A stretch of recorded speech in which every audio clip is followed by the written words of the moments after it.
आणि भारत पाकिस्तानमधील युद्धबंदीनंतर सीमावर्ती भागात राहणारे लोक आज त्यांच्या घरी परतले।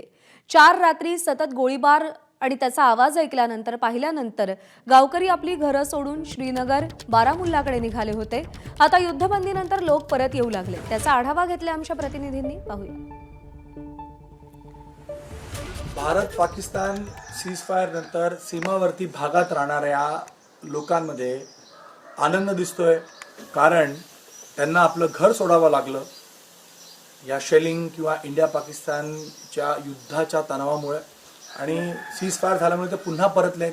मी आता गरकोट उरी इथं आहे आणि हे हाजी साहेब यांचं घर आहे, त्यांचा परिवार इथं आहे, लहान मुलं आहेत, सगळे आहेत। आणि त्यांनी आज सकाळीच पहाटे ते बारामुल्लाहून उरीला परत आले। बारामुल्लाला ते स्वतःला एका सेफ ठेवण्यासाठी गेले होते, पण ते परत आपल्या घरी आलेले आहेत।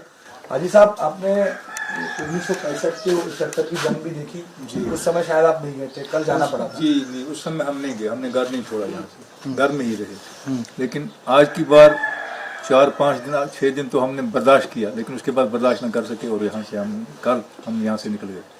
अपने बाल बच्चों को लेकर बारामूला चले गए। हम गवर्नमेंट से ये अपील करते हैं कि हमारे लिए बैंकरों का कुछ इंतजाम किया जाए, ताकि जब भी ऐसी स्थिति, पहले तो ये सीज फायर लंबा चलना चाहिए, अब आइंदा अमन रहना चाहिए, क्योंकि जो ये टीवियों पर बैठ के, स्टूडियो में बैठ के बोलते हैं जंग जंग जंग जंग, हमसे पूछना चाहिए जिनका माल मवेशी उजड़ जाता है, जिनका बाल बच्चा घर चले जाते हैं, सब कुछ छोड़ना पड़ता है।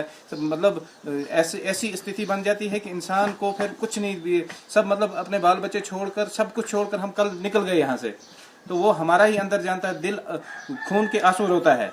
ये इसीलिए हम कहते हैं कि आइंदा जो ये सीज फायर है लंबा चलना चाहिए, ये जंग ना हो, जंग ना हो। हमारी इन दिनों बहुत तालीम पे भी बहुत इफेक्ट पड़ा था। हम इन दिनों ना कॉलेज किए ना कहीं, बहुत ज़्यादा मुश्किल हो रही थी सीज फायर में। तो हम चाहते हैं इसका लॉन्ग टर्म सोल्यूशन निकालें, ताकि हम यहाँ बॉर्डर एरिया के लोग खुशी से रहें, अमन से रहें। बिलकुल। तर ऐकलं तुम्ही, ह्या सगळ्यांची एकच इच्छा आहे की ह्या सगळ्यांचं म्हणणं आहे की आता सीज फायर झालेलं आहे तर ते लॉंग टर्म झालं पाहिजे। अशा प्रकारे पुन्हा एकदा परिस्थिती आली, पुन्हा घर सोडण्याची परिस्थिती आली तर ते योग्य नाही, कारण सगळ्यांना सर्वात जास्त अफेक्ट कोण होतो तर तो सीमावर्ती भागात राहणारा किंवा एलओसीवर राहणारा व्यक्ती अफेक्ट होतो। आणि म्हणून आता सीज फायर झालाय, आनंद आहे त्यांना, आणि ते पुन्हा आपल्या घरी परतले त्याचाही आनंद आहे, आणि त्यांना एक विश्वास आहे की अशाच प्रकारे एलओसी वरती सीज फायर राहील आणि ते सुरक्षित राहतील। कॅमेरामॅन दीपेश महाजनचा गणेश ठाकूर, एबीपी माझा, गरकोट।